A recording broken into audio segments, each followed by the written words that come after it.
sa mga kapitbahay, sa mga kaibigan, alam niyo po ba na nakakatulong kayo sa mga bahay-bahay na ihiwalay yung kanilang mga kaning baboy? Hindi po nila alam siguro na nakakasunod sila sa segregation law. At the same time, hindi rin niya may kumukuha ng basura nila na dapat sana ang bagbaho sa basurahan ng Las Piñas, ngayon kinukuha niya. Ibig sabihin, yung talagang itinatapon na food waste na alam ko po, sa lahat ng lugar, napakadami, tonelada ang food waste na itinatapon sa ating mga open dump site na hindi naman po napapakinabangan, kundi nagke-create pa ng mabahong amoy, masangsang na amoy, at maano sa kalusugan, masama po sa ating kalusugan. Nakakasunod na po sila rito sa mga kapitbahay, sa segregation law na tinatawag, nakakapag-ambag na po sila na sa pamamagitan ng hindi na po pagtatapon sa ating dump site. Alam niyo po, mapahapyawan ko lang dito po sa Las Piñas, gaano kalayo ang dump site?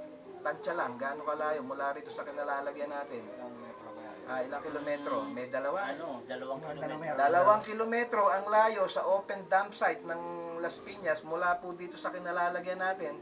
Pero sa totoo lang po, ang basura ng dump site, umaamoy po hanggang dito.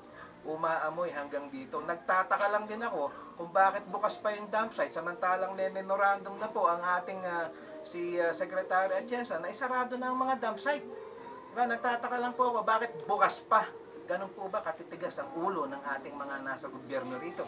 Ngayon, mamaya po, Mang Ben, kailan po kayo nag-umpisang gumamit ng Gardisol para po mawala yung langaw at mawala yung amoy?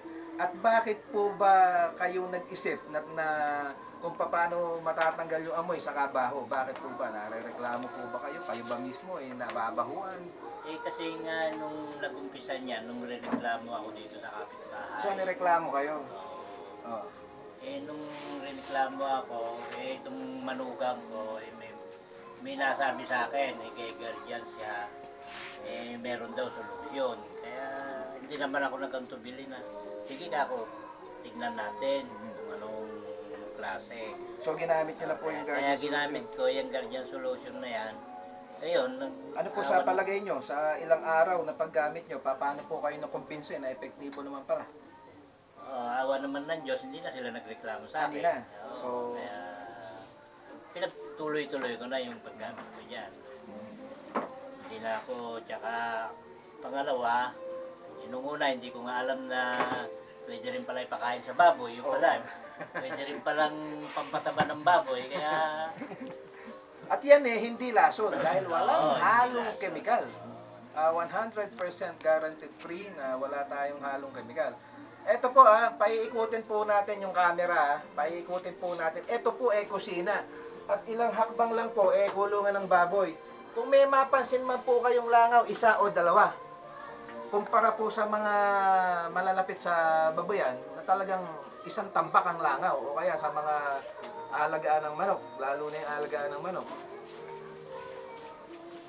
O ngayon, pupunta na po tayo dun sa kulungan ng baboy at ipakikita na po namin sa inyo yung eksperimento ni Mang Ben na natanggal na po ang baho, na disinfect ang lagayan ng dumi, pati yung mga kanal, natanggal po ang langaw, organic po ang ipinoproduce ni Mang Ben na baboy.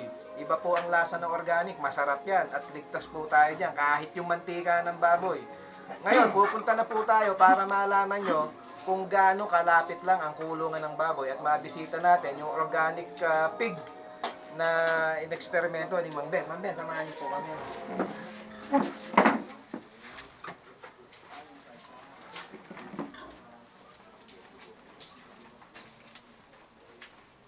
So ilang hakbang lang naka-4 na hakbang lang po tayo mula sa kusina hanggang dito sa kulungan ng baboy.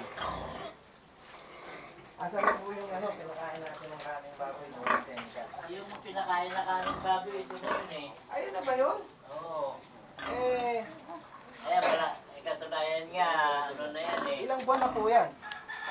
Ano na to, meron ng sapul nung, kasi nagbuntis yan, bali 4 na buwan. So kung makikita niyo po yung baboy, Wala po halos